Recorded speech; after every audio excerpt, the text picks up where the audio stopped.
For most Americans, the story begins in 1979 with the Iranian Revolution and the hostage crisis. A group of revolutionary university students took over the American embassy in Tehran and held 52 diplomats hostage for 444 days. To help burn this into the American narrative, the news show Nightline was created with a nightly tally of the number of days since the crisis started. But to really understand, we have to go back to 1953, which is where the story begins for most Iranians. This was the year that the U.S. overthrew Iran's democracy and installed the Shah, a pro-U.S. dictator. In 1951, Dr. Mohammad Mossadegh was the first elected official who was appointed as Prime Minister of Iran by popular demand. He saw that the wealth needed to build Iran was leaving the country because over the past 50 years its vast oil reserves were under British control at the hands of the Anglo-Iranian Oil Company, later to become BP or British Petroleum. So Mossadegh became hugely popular for nationalizing the oil industry and taking back the oil. Hugely popular at home, but quite unpopular with the British government. Britain took Iran to the World Court over the matter and lost. They tried to hit Iran's economy by blockading the Gulf and halting trade. They tried to convince the U.S. to assist with regime change, but then President Truman was not interested. However, when U.S. President Eisenhower took office in 1953, Britain was able to persuade him under the Cold War pretext that Mossadegh relied on Iran's Communist Party for power. The newly formed CIA was sent to engineer a coup, codenamed Operation Ajax. Iran's monarch, the Shah, returned to power. He had previously been weakened by the new parliament, a short democratic experiment designed to limit his powers. After 1953, he returned fully backed by UK and US power, and the oil was soon flowing under control of Britain, America, the Netherlands, and France. The Shah became increasingly arrogant, opulent, and autocratic over his 25-year rule. He instilled fear in the population with a secret police known as Savak, created by the American CIA and Israeli Mossad, that tortured and imprisoned those who dared to dissent. He crushed all political opposition. Troops were sent to massacre demonstrators. He pushed a white revolution to modernize and westernize the country, giving women the right to vote and other reforms. But ultimately, he served the elites and created a huge economic gap for the poor masses. Powerful religious leaders saw that he was forcibly trying to rid Iran of Islam in a country that was 90% Muslim. One of the Shah's leading critics, Ayatollah Ruhollah Khomeini, was arrested and imprisoned for 18 months. After his release in 1964, Khomeini was sent into exile for 14 years. From abroad, he continued his anti-US, anti-Shah campaign through sermons on cassette tapes that made their way back into Iran and circulated as people copied and shared them. By the end of the 1970s, things had gotten so bad that major protests and the violence that followed were becoming a regular occurrence. The Shah declared martial law and banned demonstrations. This resulted in a huge protest and a general strike that shut down the economy. Soon over 2 million people flooded a public square in Tehran, demanding to remove the Shah and for Khomeini to return, and that is exactly what happened. One important thing to note is that the CIA orchestrated the 1953 coup out of the very same American embassy in Tehran that was later the site of the hostage crisis, right after the Shah was overthrown by popular revolution in 1979. The students were convinced that once again the U.S. had plans to overthrow their revolution. In fact, U.S. President Carter did send a NATO general to instigate a military coup, but it failed. Iran and the U.S. had an extradition treaty in force that obligated the Carter administration to return the Shah to Iran as an indicted criminal. The students had 4 demands. Return the Shah to Iran for trial. He had been accepted into America for medical treatment.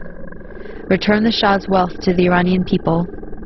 A promise from the U.S. not to interfere in Iran's affairs in the future, and an apology and admission of guilt by the U.S. for its past actions in Iran.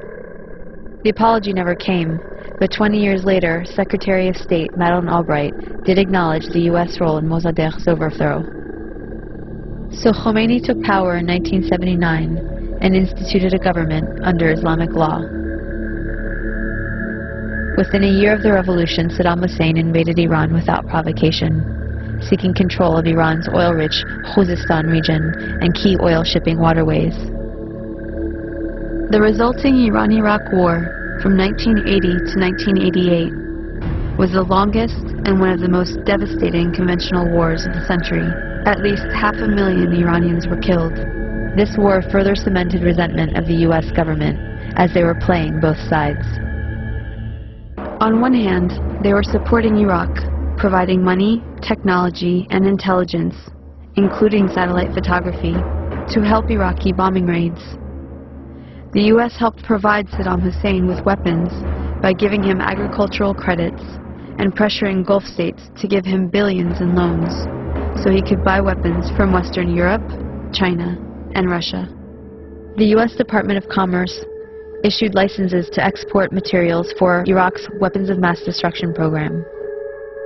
The U.S. continued its support even after learning that Iraq was using chemical weapons against Iran, not to mention against its own citizens, to stop an uprising of Kurdish separatists.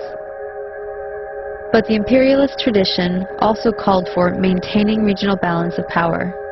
So the U.S. also armed Iran, not letting any one regional power get secure enough to dominate or to ally with its neighbors to challenge U.S. hegemony.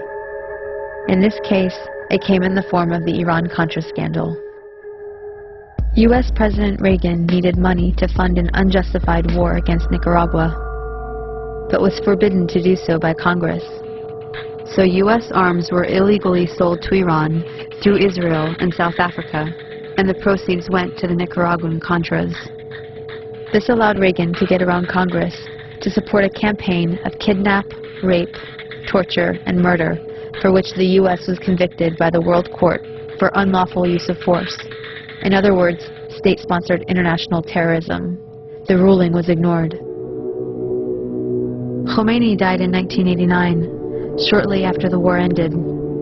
He promised democracy, but essentially had become the next dictator. Although he improved literacy and much-needed health care for the masses, he also imposed censorship, violently crushed political dissent, and attacked women's rights. Instead of the Savak, the people now had the Revolutionary Guard to fear. Since then, Iran has been an oppressive theocracy. Khomeini was replaced by Khamenei, who remains supreme leader to this day. As a test of fairness, we might imagine that Iran invaded and occupied Canada and Mexico, and had aircraft carriers sitting in the Caribbean. Imagine then if Iran had the power to label the U.S. the axis of evil and cut us off from the rest of the world, and then threatened to attack us if we didn't stop generating nuclear power. What if Iran had overthrown the U.S. government 50 years ago and installed a dictator friendly to Iranian interests, who kept it in power for 25 years? At that point, imagine that Christian fundamentalists, who currently represent about a third of the U.S., took power and began ruling under church law, followed by an unprovoked invasion by Canada, supported by Iran and ignored by the UN, in which it nearly destroyed the U.S. Would it be possible to imagine Iran as liberators?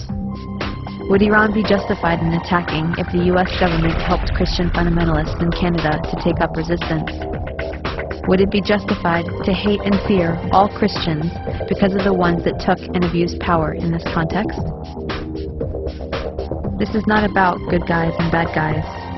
Both the American and Iranian governments are working against the interests of the people. But the deadly game of chicken was begun by the U.S., and the U.S. has the power to end it. We should look at our current policies and actions against Iran, look at some better options, and figure out a way to change the minds of the people running our government and prevent another criminal enterprise that will cost many more lives. It has been done in the past, and if people take action, it can be done again.